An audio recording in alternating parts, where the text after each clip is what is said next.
Sa ibang balita po naman mga kabrigada, dapat umanong maglagay na mas maraming babala sa Marilaki Highway.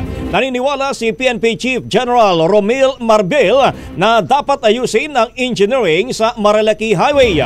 Bilang dating hepe ng Highway Patrol Group, sinabi ni Marbil na dapat lagyan ng mas maraming road signage at speed limit ang kalsada. Paliwanag niya sa pamamagitan ng paglalagay ng mas maraming babala sa kalsada, posibleng mabawasan ang disgrasya. Samantala, sinabi ni Marbil na dapat ay magkaroon din ng maigting na ugnayan ng local government at Department of Public Works and Highway para sa engineering ng Marilaki. Nabatid na nitong linggo isang rider ang nasawi at 6 na iba pa ang sugatan matapos mauwi sa aksidente ang pag-aala Superman sa pagkakarera ng 2 nakamotorsiklo sa Marilaki. Matapos ang aksidente, dinagdagan na rin ang presensya ng mga pulis sa lugar. Ang bahaging ito ay hatid sa atin ng Power Cells Herbal Capsule. Tuldukan ang sakit dahil ikaw ang sandigan.